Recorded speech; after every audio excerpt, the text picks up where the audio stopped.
여러분 안녕하세요. 쌤서희TV 최서희입니다. 자, 오늘은 2026학년도 수능 완성 연계교재에 수록되어 있는 현대소설 한 작품을 가지고 왔는데요. 여러분 되게 제목이 왜 이렇게 길어? 이런 생각했을 것 같아요. 윤대영 작가의 낯선 이와 거리에서 서로 고함이라는 다소 긴 제목의 작품을 가지고 왔습니다. 자, 이 작품요 읽다 보면 빨려 들어가요. 왜냐하면 요즘에도 우리 막 마라톤 또는 막 빨리 걷기 이런 거 트렌드잖아요. 그래서 걸으면서 나를 돌아보고 걸으면서 진짜 내가 살아있음을 느낀다. 뭐 이렇게 얘기를 많이 하시는데요. 바로 이 작품 안에서도 걷기라는 행위가 나옵니다. 이 작품을 제대로 감상하려면 우선 첫 번째 걷기의 의미를 제대로 이해해야 되고요. 현대인의 모습이 어떤 모습으로 그려지는지를 그리고 사내, 이 사내와 동거하는 여인 이렇게 세 명의 인물의 모습을 통해서 짐작해 볼 수 있어야 되겠습니다. 자, 바로 출발해 보도록 할게요. 우선 2026 수능 완성의 문제 속의 보기에서 이렇게 내용을 정리하고 있는데요. 너무 알차게 핵심 정보를 잘 담고 있어서 가지고 와봤습니다. 자, 낯선 이와의 거리에서 서로 고함에서는 현실의 변화를 소망하거나 그 소망을 이루지 못해 무력감을 느끼는 누가 나온다? 현대인. 그런 현대인을 대변하는 인물이 등장한다. 그 인물은 삭막하고 정체된 현대 사회에서 삶의 새로운 가능성이 닫혀 출구가 봉쇄된 듯한 일상을 살아가는 것으로 인해서 어떤 감정을 느낄까요? 답답함, 그리고 자아를 잃어버린 상실감, 정체성 혼란, 나는 누군가, 난 뭘 하고 있는가, 나는 지금 왜 있는가, 내 미래 모습은 무엇인가, 나는 어떤 방향으로 걸어가야 되고 어떤 가치관을 가지고 살아가는 사람인가, 이것에 대해서 제대로 고민해 볼 시간도 없이 하루하루를 살아가는 현대인의 모습이 나옵니다. 그래서 답답함, 상실감, 정체성 혼란을 겪는데 이에 따른 음울한 내면 심리가 기이한 신체 상태로 형상화된다. 그러나 자신에게 오롯이 집중하는 행위를 지속함으로써 이 오롯이 집중하는 행위가 걷기 행위로 나와요. 음울한 내면에서 벗어나 잃어버린 자아를 되찾는 결실도 맛본다. 결국에는 걷기라는 이 행위가 자아를 탐색하는 과정이자 자아를 찾게 되는 그런 결과로 이끌어주는 행위라는 거죠. 걷기는 잃어버린 자아를 되찾고자 하는 몸부림이자 정체성의 혼란에서 벗어나려는 노력이다. 이렇게 읽어낼 수 있어요. 이제 이 보기는요, 걷기의 의미까지도 다 읽어준 그런 보기라고 할 수 있겠습니다.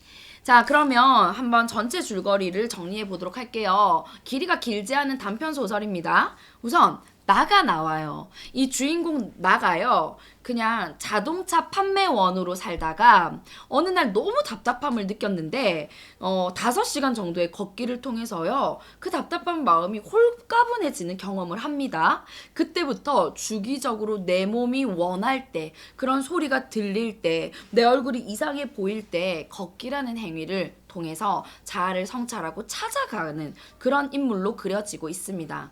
근데 이 작품의 첫 시작도요, 내가요 걸어가는 행위를 하는 데서부터 시작이 돼요. 그런데 그렇게 걷던 중간에 누구를 만나게 되냐? 낯선 사내를 만나게 됩니다. 여러분, 이 작품의 제목이 뭐죠? 낯선 이와 거리에서 서로 고함이잖아. 그래서 낯선 이를 거리에서 만나는 내용이 나옵니다. 그래서 가볼게요. 나는 길거리를 걷다가 자신을 따라오는 어떤 남자를 만난다. 이게 바로 낯선 사람이죠. 근데 이 남자가 되게 독특한 제안을 합니다. 그게 뭐냐? 돈을 줄 테니까 나의 시간을 나에게 파세요. 이렇게 얘기를 해요. 그러면서 그 시간 동안에 저랑 대화를 나눠주세요. 이상하잖아. 꼭 우리가 길을 걷다 보면요, 도를 하십니까? 이런 사람을 만난 듯한 느낌이 들어요. 그래서 나는 처음에는 경계를 하고 무시를 하려고 하고 피하려고 하는데요. 이 어떤 남자가 아주 간절한 눈빛으로 그리고 정말 집착적으로 집요하게 따라오면서 계속 말을 건네요. 그러다가 이제 서로 대화를 나누게 되죠. 이 남자가 대학에서 강사 일을 한다라는 사실도 알게 되고요. 왜 이토록 다른 사람, 모르는 사람의 시간을 사서 대화를 하고자 하는가도 이해를 하게 됩니다. 자, 그게 이 대화를 통해서 계속 나오거든요. 따라가 볼게요. 자, 남자의 박탈감이라고 제가 제목을 달았는데 한번 읽어보겠습니다.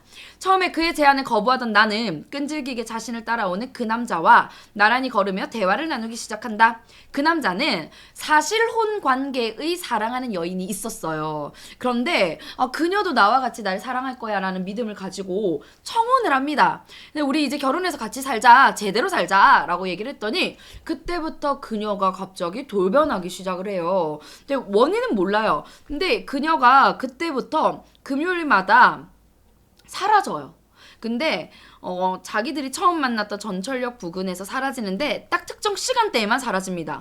밤 8시부터 딱 3시간 동안 없어져요. 그러니까 이 남자는 그 3시간에 정말 허공에 떠 있는 듯한 느낌이 들 정도로 괴로운 거예요. 현실 감각을 상실하게 되는 거예요. 너무 궁금하고 정말 그 여자에게 묻고 싶고 화내고 싶고 그런 마음이 들지만 이 여자를 너무 사랑해서요. 그런 과정을 거쳤다가 정말 영원히 나를 떠나면 어쩌지? 라는 두려움을 가지고 있는 그런 남자입니다. 그동안 자신은 어떤 마음이 드냐면 이 남자는 극심한 박탈감과 격리감에 시달린다라고 나에게 대화를 하면서 얘기를 해요. 여러분 이때 이 남자가요 사실 뭐 이런 일이 현실에 있을 수 있어? 라고 생각하고 접근하면 되는 게 아니라 여기 등장하는 인물들은 현대인의 모습을 상징적으로 보여주는 인물이야.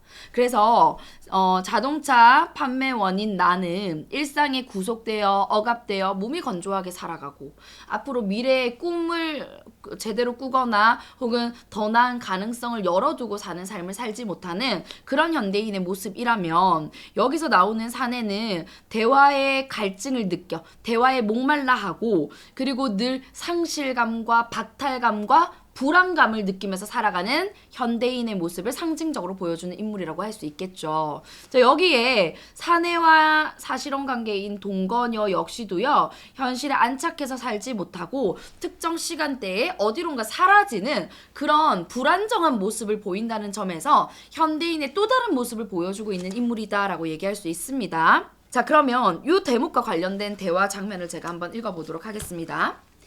발목을 주무르던 손을 멈추고 그는 한동안 땅바닥을 응시하고 있었다. 마치 졸고 있는 듯이. 이어 고개를 들고 그가 말했다. 박탈감 때문이라고 할까요? 그녀가 사라진 다음 나는 곧잘 진공 상태에 빠집니다. 모든 리듬과 중력을 잃고 허둥거리게 되죠. 내가 되레 블랙홀에 빨려들어 낯선 행성에 내동댕이 쳐진 기분에 사로잡힙니다. 그처럼 완벽한 격리감을 선생은 이해하기 힘들 겁니다. 이때 선생은 나가 됩니다. 네모난 진공의 유리관 속에 갇혀 지나가는 사람들을 향해 투명한 벽을 두드리는 심정 말입니다. 그쯤 되면 모든 게 가상의 현실처럼 보이죠. 텔레비전 볼륨을 제로로 다운시켜 놓았을 때처럼 일시에 온갖 소음이 두절되고 도시는 정전이 되고 사람들은 저마다 길을 잃고 헤매는 것처럼 보입니다. 길 가는 사람을 붙잡고 말을 거는 것은 일종의 처절한 몸부림입니다. 나도 현실의 일원이며 신분증을 소유하고 있다고 절박하게 호소하고 있는 겁니다. 내 존재를 증명하고 내가 현실 감각을 나름대로 부여잡을 수 있는 수단이 이 사내에게는 대화를 하는 거라고 이해할 수 있겠네요.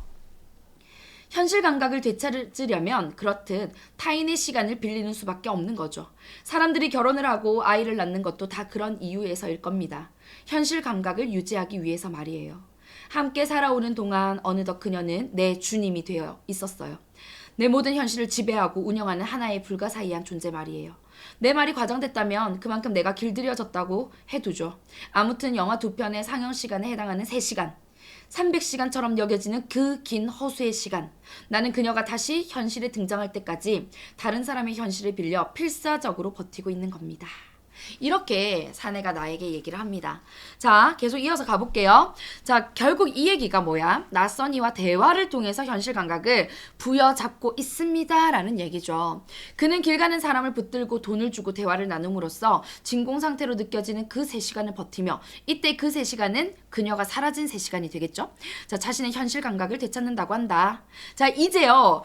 그 남자의 사연을 이렇게 대화를 통해서 알게 되면서 또 내 사연이 나옵니다. 한편 나는 어떤 사람이냐면 우리 수능 완성에 이번에 수록된 장면은 내 이야기가 중심적으로 들어가 있습니다. 카프카의 책에 매료되어 동문학을 전공했으나 전공을 살리지 못한 채 자동차 영업사원으로 일하고 있다. 나는 자신의 현실을 바꾸기가 쉽지 않다고 여기던 쯤에 우연히 퇴근길에 우연히 집까지 5시간을 걷는 경험을 하게 됩니다. 그리고 그 경험을 통해서요, 육체적으로는 너무나 고통스럽고 힘들고 아픈데 정신적으로는 자유와 기쁨을 맛보는 그런 희열감을 느끼게 돼요.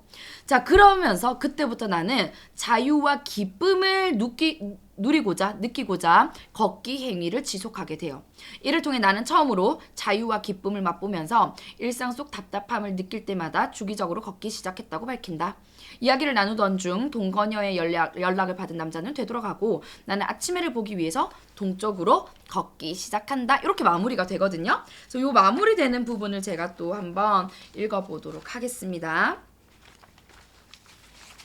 이제 뒷부분인데요.